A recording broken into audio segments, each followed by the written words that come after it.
All right, Nate Robbins, thanks for coming on Here We Go with Chris Cox. Yes, sir. I'm excited to have you on. You are the Neighborhood Improvement Manager for the City of Costa Mesa. Right. And we'll talk about what that means in a minute. But I met you a couple of years ago through my neighbor, Mike, who works for code enforcement, who helps out in the mornings. And his job is to deal with the homeless situation and help you guys. I think John called him like the tip of the spear. And then I got to come up and meet you. And I learned about all these things that our city does for the homeless situation. And then I got involved and you let me come to some of the community meetings, and I got to kind of know the mechanics of that. And it made me really proud to be a citizen of Costa Mesa and what we do. And I'm excited to have you on to talk about that. So I'm excited to be here. Thanks for having me. So tell me just like bullet points, what your job entails. So ultimately, I'm tasked with managing the system of care that the city's established to assist people experiencing at risk of homelessness. Costa Mesa's been doing it for a long time. I don't take any credit for the work that was done before I got here. Maybe 15 years or so, Costa Mesa's been doing it long before many other cities, if not all other cities, long before homelessness was this like sexy new thing, right? That people do it now because they're kind of jumping on the bandwagon, but Costa Mesa's been doing it for a minute. So what I do is I have 12 employees. We have full-time outreach workers that are out there. We're one of the only cities that employs our own outreach workers. We don't contract with a third party. We hire them ourselves. The city owns and operates a 100-bed homeless shelter for Costa Mesa and Newport residents with strong ties. They have to prove that. We're the only shelter in all of Orange County, maybe even the Southern California, maybe even the state of California, that we also employ our own case managers at the city. That's important because nonprofits do a great job, but oftentimes are not able to pay their employees as much as we are, and the benefits aren't as good and things like that. So I'm able to really bring in people that have a ton of experience, that are really truly experts at what they do. And I get to hire them myself, whereas with nonprofits, a lot of times you kind of get what you get. Yeah. I get to look them in the eye and ask them, why do you want to do this work? And I only hire people with just humongous hearts. Yeah. And then lastly, we provide affordable and supportive housing for low-income individuals and families and people experiencing homelessness. So I help develop the affordable and supportive housing for the city as well. We do some eviction stuff that I manage, but that's we help people facing no-fault eviction in the city too. It's also on my plate, but mostly the homelessness stuff. And so when it says neighborhood improvement, is mostly encompasses the homeless situation. Yeah. Homeless, I'd say people experiencing homelessness and people at risk of homelessness. So the low-income population that we run rental, we don't currently have rental assistance, but we've run all the city's rental assistance programs through my shop as well. And so I manage those contracts. We don't have any money there now, but when we did for COVID and all of those funding streams that came down, that was my job to manage those contracts. We just don't have any rental assistance right now. But homelessness, at risk of homelessness, people being evicted that are at risk of homelessness. So got it. Yeah. And so you have quite a story, and you talked about hiring people that have a heart for this job. Yeah. And you definitely have a heart for this job. And you've told me your story before, and I asked you before you came on if it was okay to ask you. Sure. Would you mind sharing that journey and how you got into this position? Man. I mean, I could talk for an hour. Take your time. There's a lot. Yeah.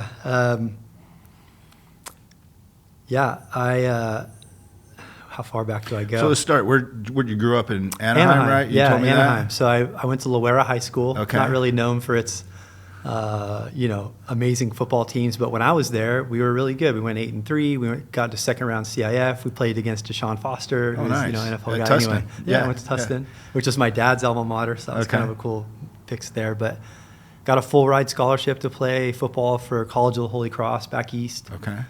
So $200,000 education, books, everything paid for. And then I came back and got into sales. I got a psychology degree, didn't know what I wanted to do though. My counselors forced me to pick a major. I don't know what I want to do. And at that age, I mean, you're so young, you don't know anything about anything. So how are you going to pick a major and pick a career path in that, right? So get out of college, just get into sales because I'm really good at talking to people and convincing people of things. And so end up getting fired for there just because of financial issues, but then put me in a position where at the time, I was married, I had 2 kids and, a mortgage and all of that. And so reached out to one of my buddies who was a Garden Grove cop at the time, and he's like, hey, we're hiring. The good news is we have 8 openings. The bad news is there's like 700 applicants. Mm-hmm. And so I'm like, well, shoot, who am I? I never wanted to be a cop. That was never an aspiration of mine. Yeah. But I figured, as a cop, I could help people.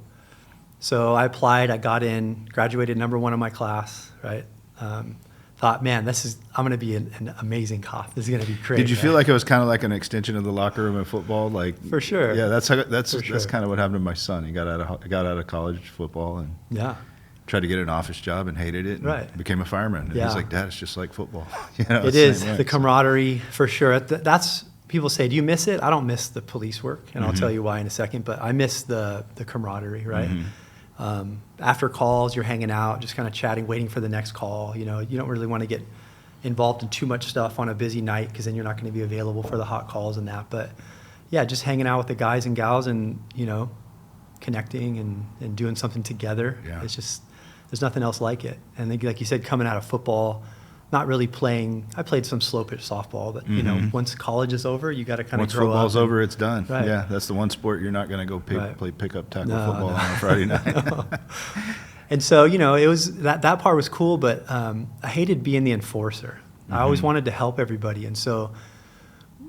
But police work is, I'll liken it to like sales, right? If you're not arresting people and writing citations, you don't have anything to prove for your work, right? So your boss is like, well, what have you done this month? And if you have no arrests and no citations, well, I talked to a lot of people. I helped a lot of people.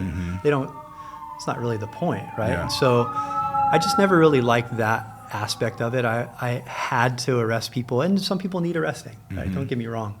Some people need tickets, right? Some people need those things, but you pull over a mom of 4 who ran a stop sign and you're going to write her a $600 ticket, and that's groceries for 2 months. Like, it's just never felt right. And so because I wasn't like the gung-ho arrest everybody guy, I don't want to speak ill of anybody, but I was just, we didn't really fit in. I was kind of the black sheep, if you will, because I wanted to help everybody. And I'd be trying to kneel down next to some gang member, and they're like, what are you doing, dude? I'm like, I want to help this guy. I feel like he's a person just like me and you, and he maybe doesn't have a father. And so anyway, I was always going down that road, but I did that for 8 years, and then I got hurt at work and had to have a 3-level spinal fusion, which, talk about a life-altering event, man. I don't even want to compare it to like being in a war and losing a limb, but I had to relearn how to live. How old were you when that happened?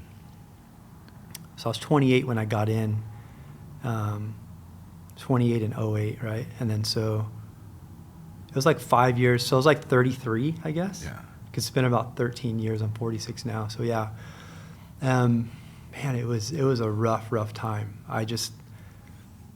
It was rough. I got hurt, and of course they prescribe you pain pills, and it was before the whole opioid epidemic was this thing that everyone was talking about, and so there was no management of that. They were just handing out pills like candy, and it started off 1 every 4 hours, and then 2 every 4 hours, and next thing you know, I was doing 15 a day I had a spinal fusion. It wasn't like I had a tweaked back and I was initially abusing the pills to abuse the pills. I had major pain that I had to deal with, and I got addicted, and it was bad. I got into a dark place. I was born again Christian, loved Jesus, but man, the devil got his hooks in me for a season and really drug me down. I stopped going to church and just sat on the couch all day and just, started drinking because the pills still weren't doing enough, and I needed more pain management, and then it became more than that. And for about 3.5 years, just really dark place, and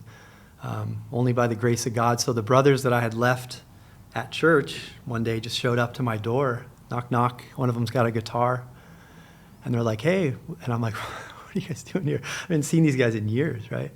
And they're like, well, we're here to pray and worship with you. And I knew in that moment, and you'd think oh man, that was a turning point, right? Your whole life turned. No, it was more time after that, but that was the spark that reignited the flame inside of me to get me to see that there is a hope and a future, and a God that loves me more than I love myself and has a plan. Was there anything for that me. happened pre that moment, like right up to that moment, that kind of put you in a place where you might have been willing to let those guys through the door and listen a little bit, or? Well, I mean, I was saved, so I got, my ex-wife and I were going through some issues with some miscarriages, and my whole life was falling apart. And my girls, I had 2 girls at the time, we were trying for a boy. My girls, out of the blue, Dad, how come we don't go to church, right? Mm-hmm. So I started going with my fingers in my ears. I don't want to hear this. I'm going for them, blah, blah, blah, blah, blah. And, but the Holy Spirit, I always say, like, in the movie Rocky, when Rocky's hitting that slab of beef, that's what God was doing to my heart and just softening my heart, boom, boom, boom. And all this jadedness and hardness that I'd built up over my life, just not trusting people, and all the hard times I'd gone through, and thinking religion was something that the government had made up. And God was like, he just speaking to me in those services that I'd go to. And after just maybe a couple months, the pastor gave the altar call, and I gave my life to Christ. And well, he found me. I didn't find him, right? He found me. And so, and then it was like this moment where I've always been a little bit of a scholar, right? Like really good grades and a learner. I picked up the Bible and I couldn't put it down, man. I was just, every word out of that book was just a ball of energy into my soul, and it was just feeding me, and I couldn't get enough. And I read the Bible like 3 times in just a couple months, just cover to cover. And so really heavily involved in the church, and then I got hurt. And then again, it was just a dark, dark season. So of course, there was that foundation, the light that God had lit inside of me that was, it never went out. Even though I walked away from him, he never walked away from me. And that was just his way of showing me that he still loves me. Even though I had been making all those really bad decisions and going down that really bad path, he was still there. He had never left. And he proved that through these guys that came to my house that day and sang to me in my living room and prayed over me just for no reason, but because they loved me. But again, it wasn't like that day my life was changed, right? I still had some struggles to go through. I still struggle today, but and so finally got through all the workers' comp stuff. I mean, what a nightmare. Just so long of like not getting paid, and we lost the house that we were in, and we had to live with my ex's in-laws for a year. And but then like a little bit of the light started to show, right? So then Garden Grove City Hall, they gave me a choice at Garden Grove. I was a Garden Grove cop. Do you want to stay an employee of the city, or do you want to do medical retirement? I said, I already been there 8 years. I got my retirement's kind of built up. So I'll go to City Hall. And community development had an opening, which is, dealing with low income individuals. We had senior home improvement programs and things like that. So got into that. And right around 2018 is when homelessness really started to come onto the scene. Judge Carter and the county of Orange were really pushing hard for cities to pull their own weight, to start to do things to help their people rather than just relying on the county system or Santa Ana at the time. Everyone was dropping their people off in Santa Ana. If you remember the courtyard of the flags and that, they had like 400 people living right in their civic center that weren't even half of them. Most of them weren't even from there. And so Judge Carter's forcing cities to do things, and I saw the writing on the wall and started to push Garden Grove toward, we got to create a system of care. We have hundreds of homeless people in Garden Grove, and we don't really have anything.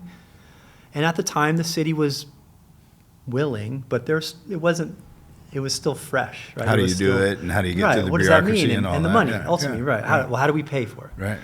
And there were just some grants coming down, but not a lot of money. And I was alone. I didn't have staff. I was one guy. And so how are you going to do all of this? And I didn't really have an answer for it, but pushing. And then I did 6 years at City Hall. Garden Grove's an amazing place. So 14 years total. Always have a special place in my heart. I love that city. But then the spot at Costa Mesa opened up. And so I had this yearning in my heart to create a system of care for homeless people, because of what I had experienced, the addiction I had experienced, and basically being homeless but having a lifeline. It's important to mention that a lot of the people we work with that are homeless, they're no different than you and I. It's just a lot of times they've burnt their bridges because of mental health or substance use or whatever. Now they don't have friends and family to be there when they fall. I did. Or they don't have family, or they don't have something, and something happens. The same thing that happened to you could have happened to somebody else that doesn't have that lifeline, and that is what happens. there's an injury and they can't work, and now they can't afford their house and they become homeless. And so they do what they got to do, and then you get stuck. And we're all just degrees of broken, right? I'm broken, you're broken, everyone's broken at different levels. And so the people that we serve now here in Costa Mesa, they're just really, really broken. And all they need is someone to come alongside and tell them that their life is worth something, and that there's people out there that love them, and that there's hope, and all they got to do is try. And we're there to help them out of that brokenness and out of that pit that they found themselves in. And so I wanted to do that at Garden Grove, but there just was no path. And so when the job at Costa Mesa opened up, I mean, I jumped on it, right? And I applied and I got the job, and it'll be 4 years in February. I mean, it's such a blur, such an amazing blessing of a blur, though. It just happened all so fast. And so the beauty of it, though, is I got to come into a system that was already foundationally there and just do some needs assessments. I'm like a systems guy. I figure efficiencies and, how to elevate things. And so I looked at it and I recognized that there were some gaps that needed to be filled, but it's a money thing in the public sector. And so, but I'm also really good at networking and reaching out and finding different sources of funding. And so I did that. I was able to bring in 2 home key projects. One of them was already started, so I don't take credit for that one, but being able to work through that process. Home Key, if you don't know, it's a state program to convert motels and hotels into permanent supportive housing. The Motel 6 was a project that was mine that I led, and then Travelodge is another one that we're doing right now. Got a $4 million grant to bring in behavioral health care at the shelter. Took over case management at the shelter. That was never a thing. Again, we're the only city to do that. So just things here and there to make it better, more efficient, to be able to serve the people that we do at a higher level, because they deserve that. And without that, they can see right through bureaucracy, and if you're just checking boxes. And so in order to truly help people, you have to have your heart in the right place, and it has to be a system that truly cares for them and supports them at every level. I mean, I'm preaching to the choir. You did your work in the recovery space for a minute. It's so important, though. People are out there that need help, and no one's going to do it unless someone does. And I've been called to do that work, me and the people I work with. So. Awesome. So I want to kind of understand, like, City of Costa Mesa, I'm walking down the street here on 17th, and I pass somebody that's homeless. And that person, what do they need to do to qualify to get resources for the City of Costa Mesa? What are those parameters? Because you talked about that a little bit earlier. And then what happens if they don't qualify? Yeah. So before I say that, there's this whole if they build it, they will come mentality. Like, there's some people that are upset about the system we've created in Costa Mesa, because in doing that, we attract people that aren't from here. So it's really important to, again, assess the whole system of care. You can't only address your own people and forget about everyone else, because there's other people here. And so it's a full continuum of services that we've created, and the ability to assist everyone is only possible with partners. So we have a really great relationship with the County of Orange and other providers that provide services throughout the County of Orange to be able to redirect folks that are in Costa Mesa that don't have any ties. And just for ties, we call them live, work, school ties. So you have to have lived in Costa Mesa for 36 months or more within the past 5 years. So you can't have grown up here 30 years ago and get services, direct services. You have to have a job in Costa Mesa within the past 12 months, or you have to have kids that go to school in Costa Mesa. Like OCC doesn't count. So you can't be from Kentucky, come out here, and then access our direct services. So if you don't have those ties, we'll get you connected to the county system.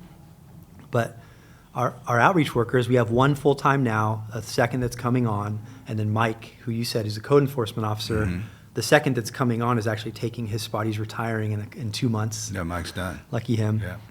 But the outreach workers will help everybody. And so if you're homeless in Costa Mesa, there is a lifeline.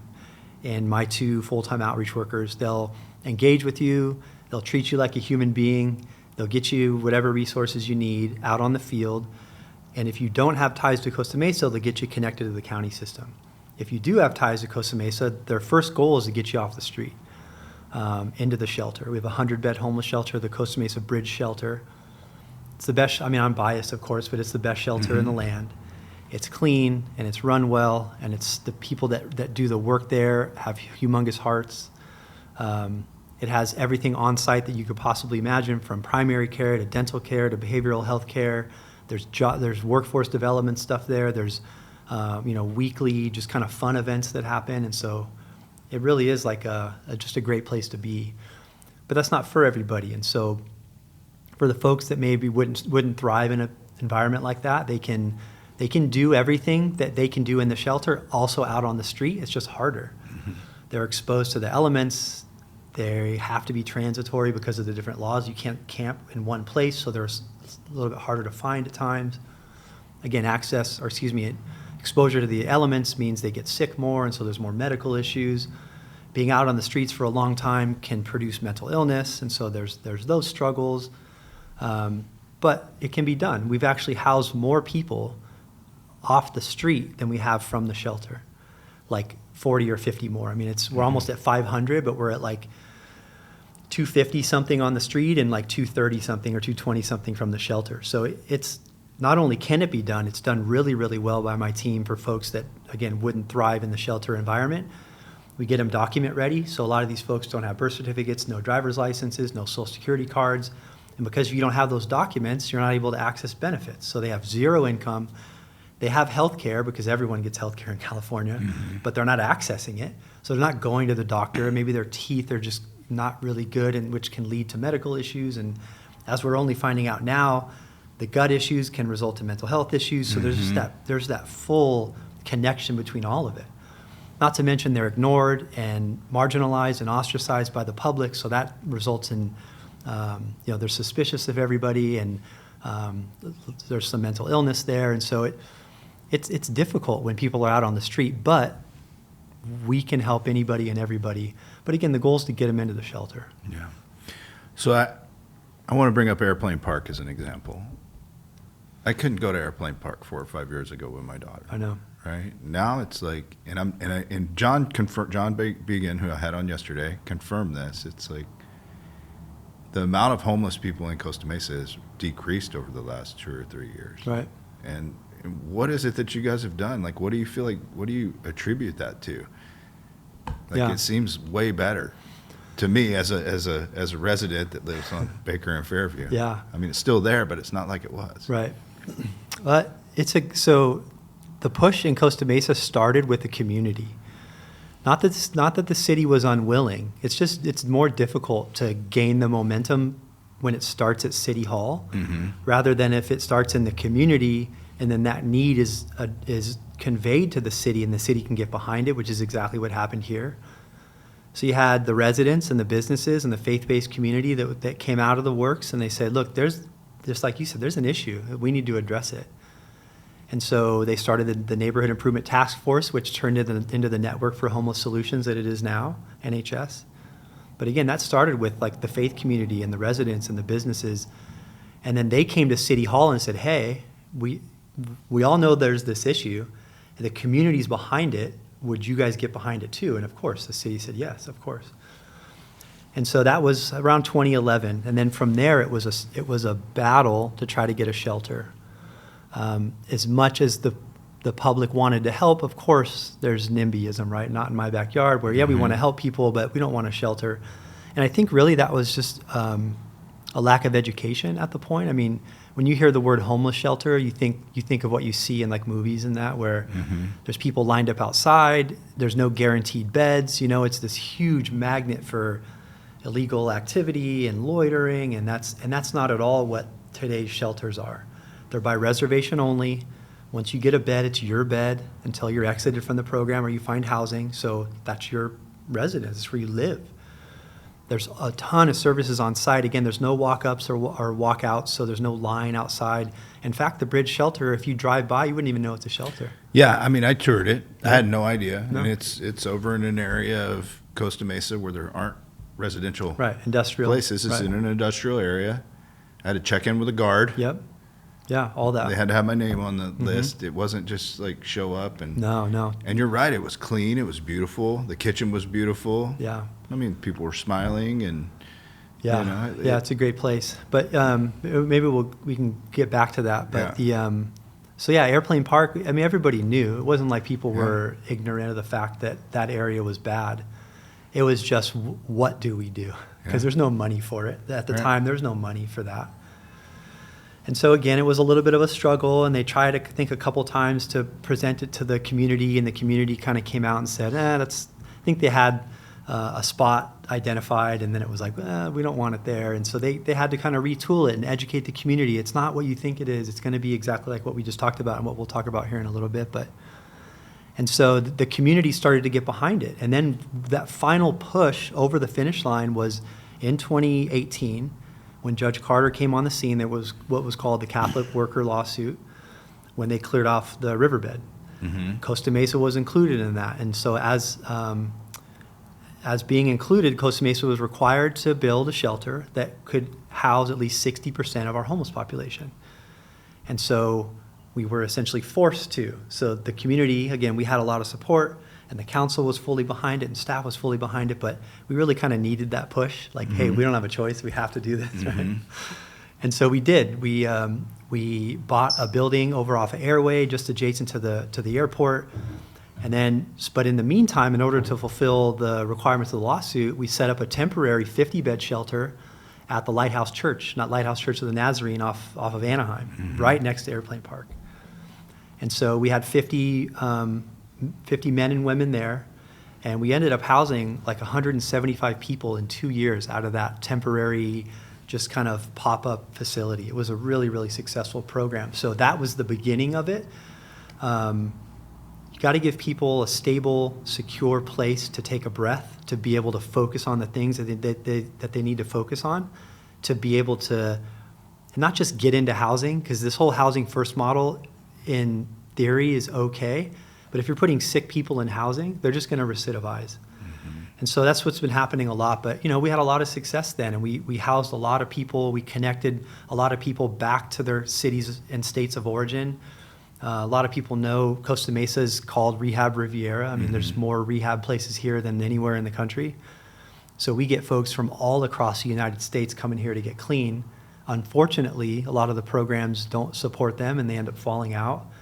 And then they end up homeless on our streets, and they have no way to get back. Maybe they I promised Mom and Dad I'm going to do this thing, and now they're embarrassed, or they don't want to reach back out. And so a lot of it's reconnecting folks back to where they came from, because that's where their support system is, and that's where you're most successful, is where you have the most support. Yeah. And so it was a lot of that. It was a little bit of everything. Connecting to the county system, popping up our own temporary shelter, reconnecting folks to where they came from after falling out of rehab. And then so, meanwhile, when the temporary shelter was up over those 2 years, we needed to locate a permanent site, which is when we found Airway. The city bought it, we renovated it, with help from the county and help from the city of Newport Beach, who has 25 of the 100 beds. They gave us some capital funds to help renovate that property. And again, it's the nicest shelter in the land. There's really nothing else that compares to it right now. So tell me how the Network for Homeless Solutions, and John kind of broke that down a little bit, but I want to know how that became a thing. And I don't think a lot of residents even know there's a Network for Homeless Solutions in our city. What is that? Who is that? Yeah. How do you guys work together? So it gets, so my division is a neighborhood improvement division, but nobody ever really uses it. They call us the NHS, right? So it's kind of it's a little bit of two things. It's what people know my employees as, right? The NHS. That's what people refer to what we do at this. Even my own fellow employees will call us NHS, but we're really the neighborhood improvement. So there's that internal NHS, Network for Homeless Solutions, but where it started was what the name says. It was a network of people and businesses and organizations in and outside of Costa Mesa that came together to solve, if you will, homelessness in Costa Mesa. And so now what it is it's this group of folks, third-party, nonprofits and providers and residents and businesses that come together to serve Costa Mesa residents and help them get back on their feet and become successful. We meet weekly. I mean, you've been to the meetings when you were with your organization. So there are some detox organizations there. The county comes. We have a local clinic called Celebrating Life Community Health Center that does our street medicine program. They come. We have Mercy House, who's the shelter operator. They have folks that come. People from Trellis come. So really, at the end of the day, it's that network of individuals and businesses in Costa Mesa that come together to help serve the most vulnerable population. And it's amazing. When I was there, I was so impressed that you guys would talk about Joe that lives over on 19th and Placentia, and this is what he needs, and somebody else knew about him, and he needs this and that, and you guys would collaborate on how to just help that one person in that meeting. It was fascinating. Yeah, sharing resources is huge. Again, we can only do so much, but we need partners. We need resource referrals. We need places to send people. All that's such an important part of what we do. The people are the most important. The people that I hire that do the work are the most important, but the network that we collaborate with is a close second. We have to have that support from the community to do the work that we do. Yeah, that's wild. Okay, so I want to get into the why people become homeless. You gave one example, somebody just has a bad experience, but what are the different reasons that you see? And then I'd like to end with the one that is the growing demographic, which is the aging population. That's right. Yeah, there's this misnomer that all homeless people are drug addicts and mentally ill, that's just not true. Homelessness can happen to anybody, just like I told you my story. Had I not had family support, I would have been homeless with my ex-wife and kids. I would have been, not even a question. We had no money. But because I had that support system, we were able to, have a place to live for a year while we got back on our feet. And so people become homeless because of life-altering events. There are certain things that can play into that make people more susceptible, right? Like addiction, right? If people have a major drug or alcohol addiction, it's hard for them to hold a job, and income is everything, right? I'd say, and I think the mayor said it best at the town hall we just had, but people become homeless because they don't have money to have housing. There's plenty of drug-addicted, mentally ill folks that have houses. Sure. They have money to pay for the house. It's the difference. And so I think people become homeless at the root cause is because they don't have enough money. But again, there's contributing factors that are reasons why they don't have money, right? They spend all their money on one thing. They can't hold that job that they had because of this mental illness or drug addiction, or they get hurt, right? There's a plethora of reasons why people become homeless. I think what's more important is why do people stay homeless, right? Becoming homeless can happen to anybody. But if you have resources and you don't have all these other obstacles in your way holding you back, that's going to be a short moment. That's going to be a blip on the radar. But if you have all these other things weighing you down and holding you back, then that short blip is going to become longer and longer. And the longer you're on the street, the harder it is to get off the street.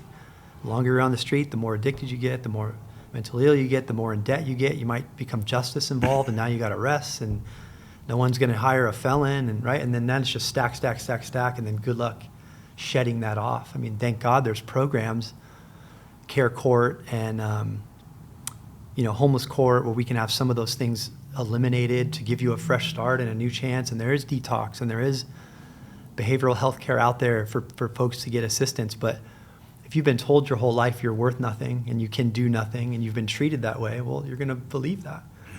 And so that's why people become homeless, and they stay homeless because of those things. People that stay, are there some people that just choose to be homeless? Yes, but again, why? What's their motivation behind it, right? So at the shelter, you can come in high and drunk to the shelter, as long as you're not fighting people and creating massive issues. But you can come in drunk and you can come in high, but you can't bring in drugs and alcohol. So if someone's a major addict and they can't go 10 minutes without a hit, they're going to bring drugs in and they're going to get exited. So they're going to end up living on the street because they can't conform to the rules of the shelter. Mental illness, right? If somebody's too mentally ill to make good decisions for their life, they can't interact socially in social environments, they have a hard time following the rules, they're going to end up on the street.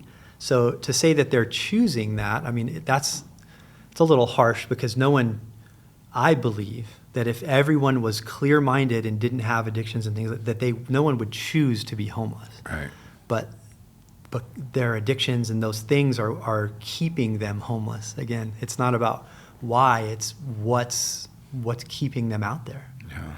So, but I'm sure there's people that would argue with me over that, but just from my experience and what I've seen, they're choosing something else. They're choosing this other thing besides choosing to not be homeless. So yeah. I guess you could say they're choosing homelessness. Yeah. Now let's talk about, John brought this up a little bit, and I don't know the statistics, but increasingly elderly people are becoming homeless because they're not able to survive on their Social Security, what they put away for retirement, with rising rents and things of that nature.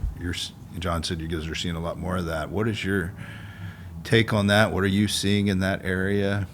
Yeah. John probably told you, but the average age in our shelter is 63. We have 100 people, and the average age is 63. There's only... no, he didn't tell me that. Yeah, average. Wow. And so I think there's less than 15 people at the shelter under 50. So yeah, it's a pretty massive problem. And was that the case a year ago or 2 years ago? No. Maybe 5 years ago it wasn't, but it certainly has become the last 2, 3, 4 years, certainly. And especially in California, right? If you go to other states around the country, they don't have the same homelessness issues because housing is affordable. You only have massive homelessness issues in places where housing is completely out of reach.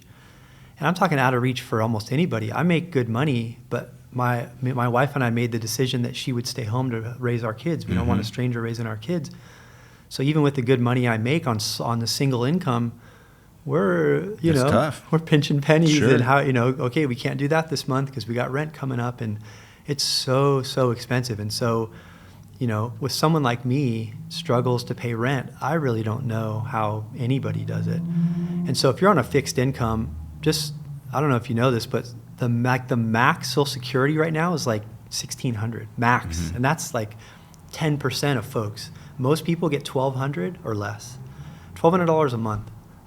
Like my rent's $4,000, right? I mean, we have a slightly larger house because I have 5 kids, 3 in the house, but yeah, and so it's just impossible for folks on a fixed income, even folks that work lower level jobs. Could you imagine 10, 20 years ago making $20 an hour, and $20 an hour was the goal, man. $20 an hour, oh man.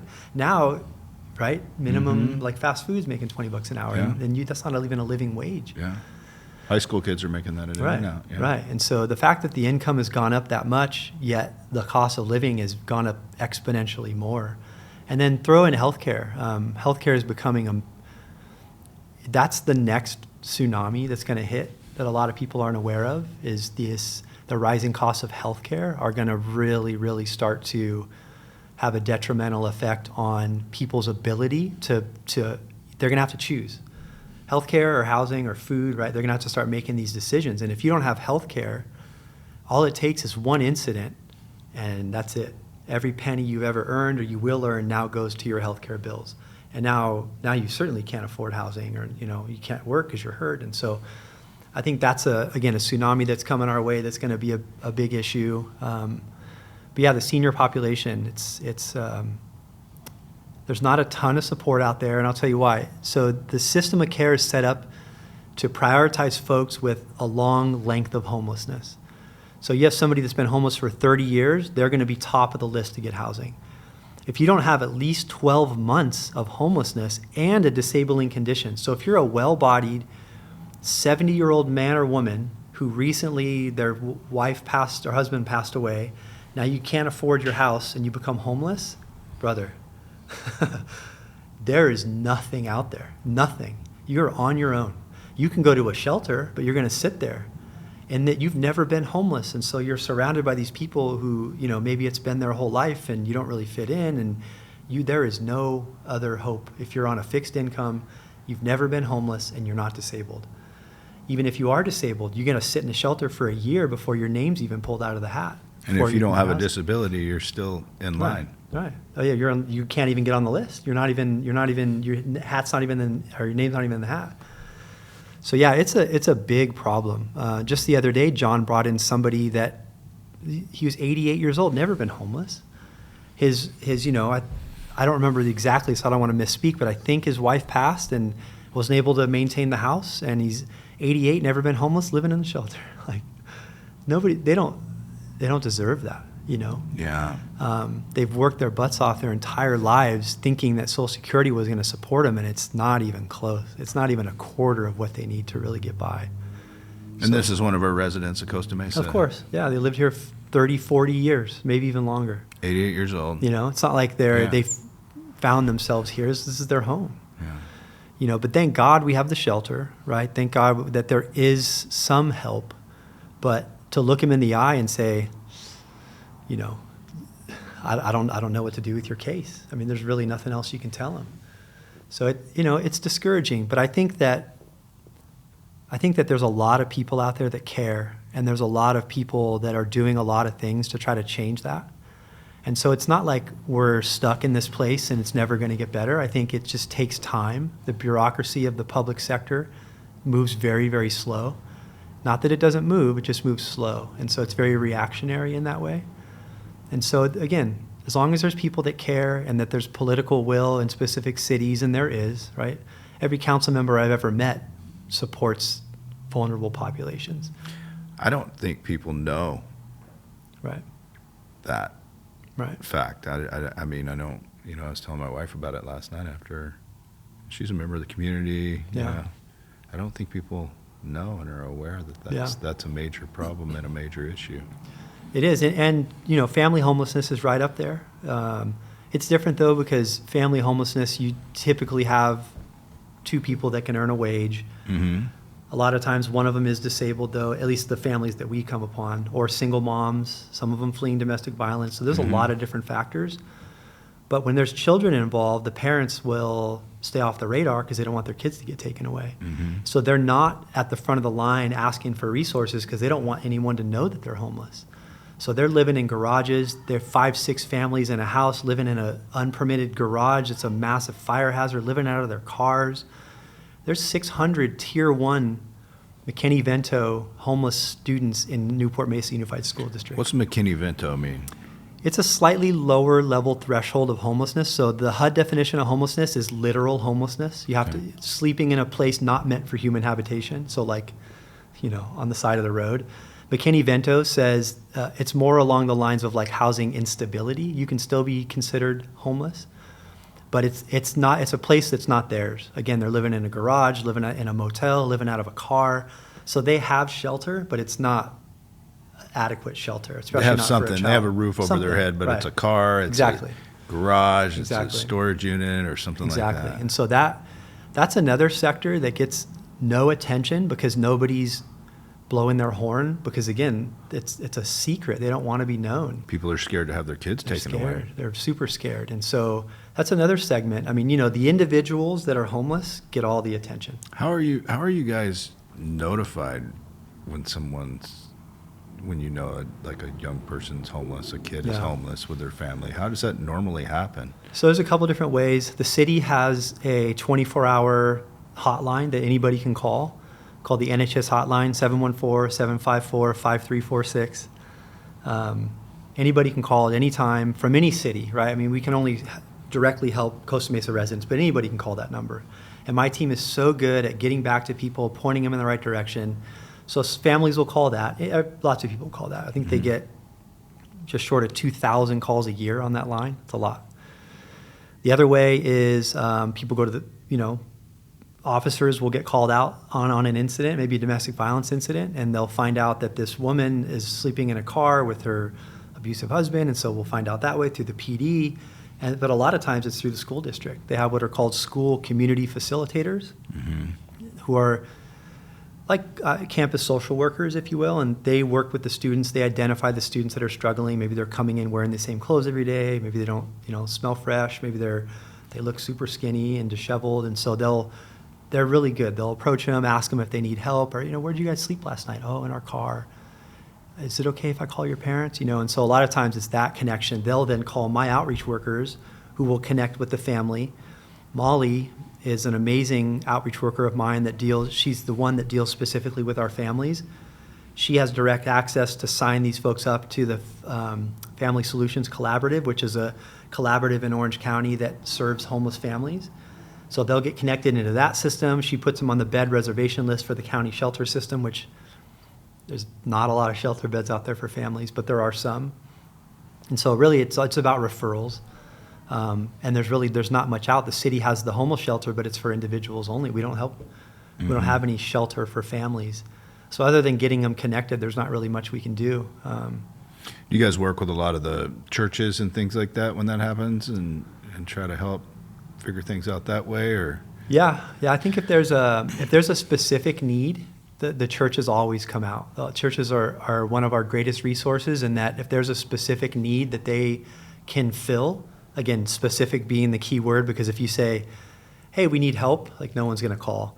But if it's like, hey, we have this family and they need $1,000 or they're going to become homeless, like, most of the time they can do that. Or there's this family, they need shoes or backpacks or whatever it is. There's always folks out there willing to help, churches being one of them.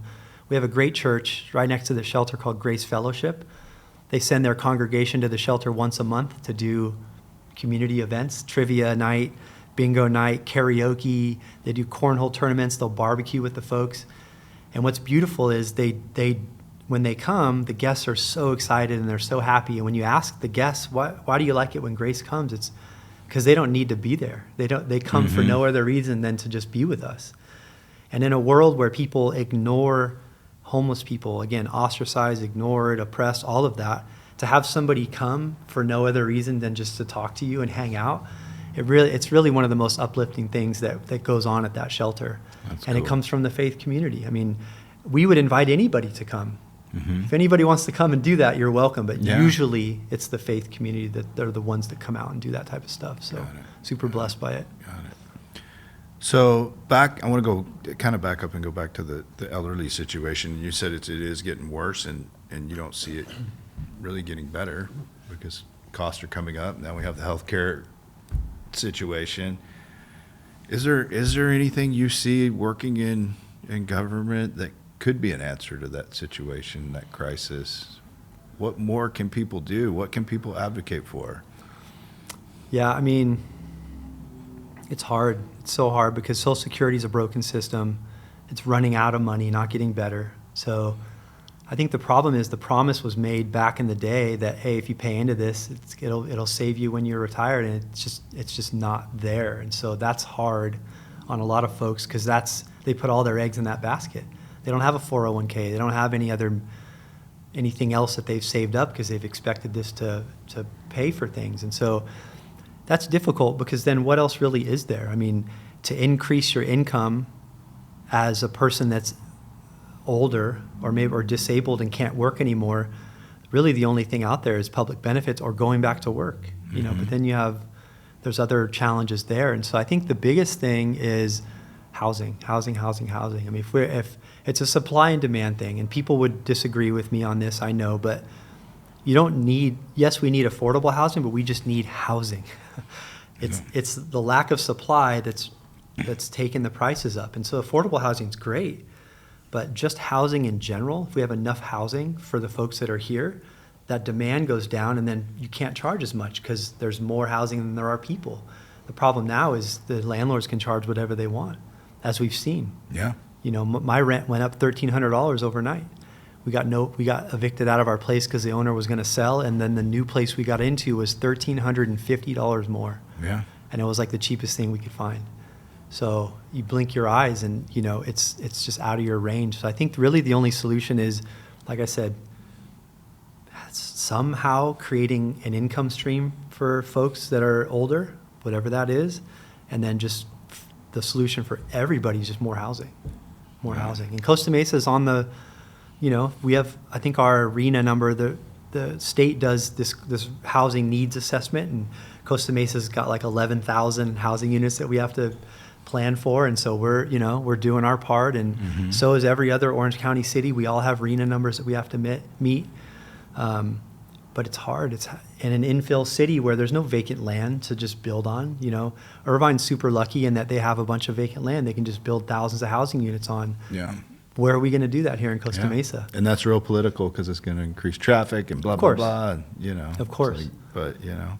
But you have right. to. We need more doors. Yeah, I saw something on, I think a show I watched the other day, the United States is like 40 million houses short of need. I believe it. Yeah. Yeah.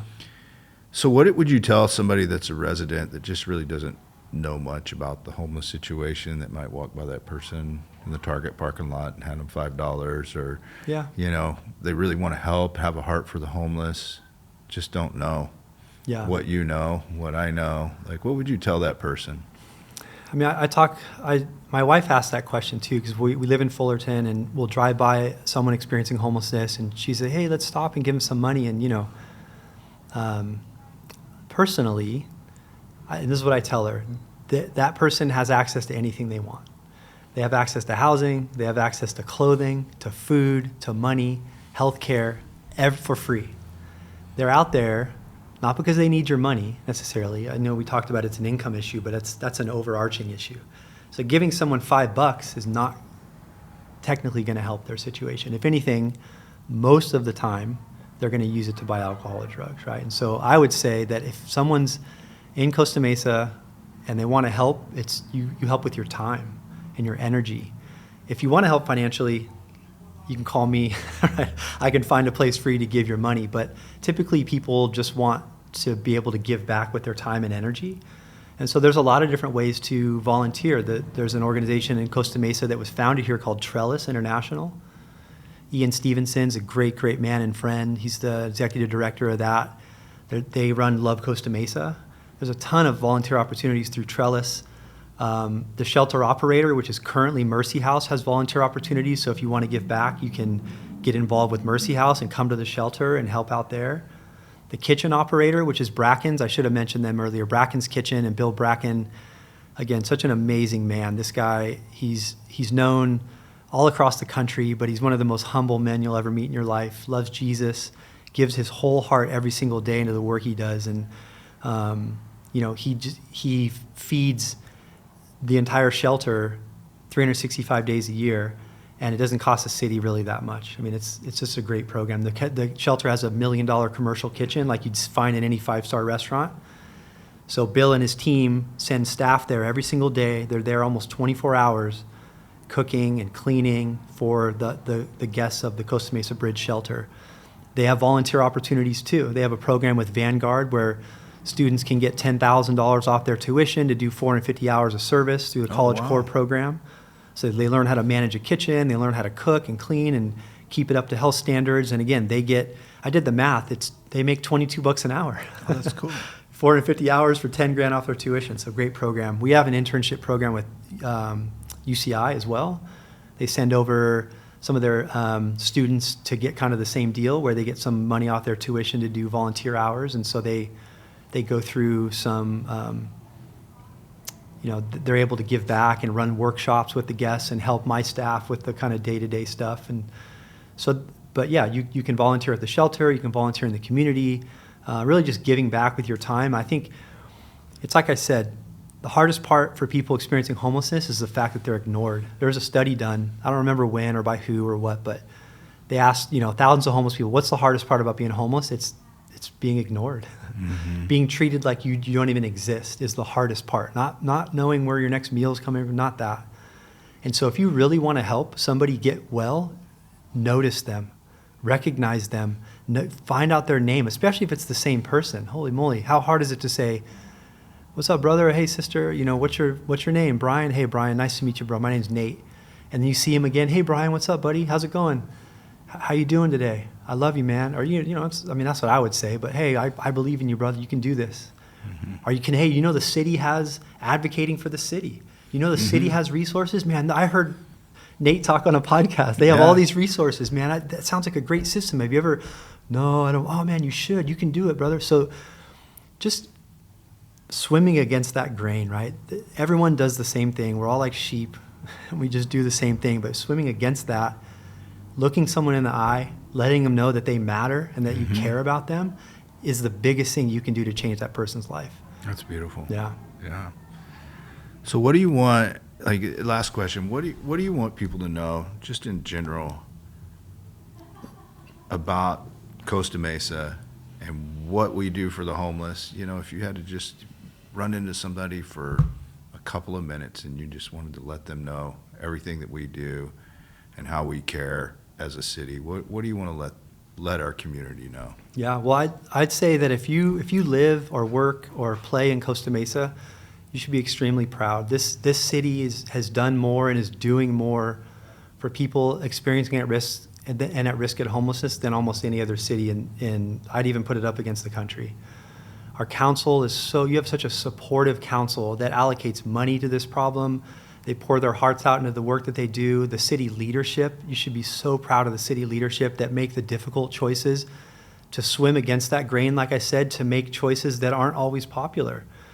The city of Costa Mesa has been doing it before it was sexy. We've been doing it for over 15 years, which is before, again, a lot of cities even were addressing homelessness. And so if you're from Costa Mesa, or again, you come here or you're even hearing about this city, this is a great, great city to be. It's a great city to work in. I'm so proud to work for this city.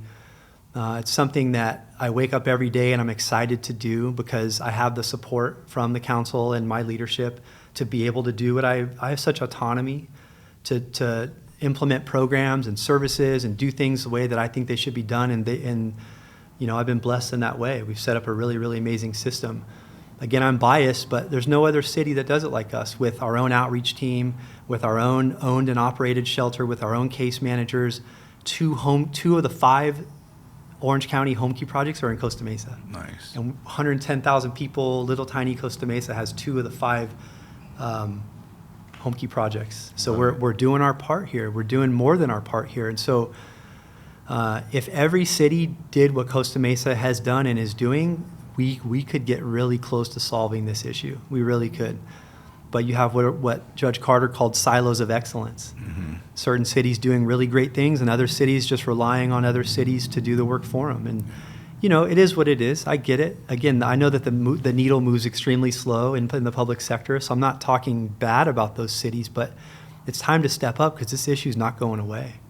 It's going to get worse. And so you have residents that are hurting in your city, and so it's time to, you know, step up and join the fight. And if people have questions, if anybody wants to learn more, my number, my email I'm always available. I love to talk about the work that I do. People can call me and ask questions, bounce ideas off me. Heck, tell me what I'm doing is wrong, because I love it. Let's make it better than it is. And your number and your email's on the city website. They can find it there. It is. Yeah. CostaMesaCA.gov is the website. Again, that NHS hotline you can call. My email's on there. I mean, it's all. I'm very, very transparent in everything I do. I'm willing to talk to anybody that calls or emails.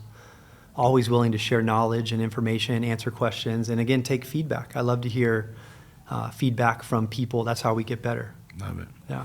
Well, thanks for coming on, Nate. This has been informative and entertaining and awesome. I appreciate you. Thanks for having me. All right. Appreciate you. All right. Thanks.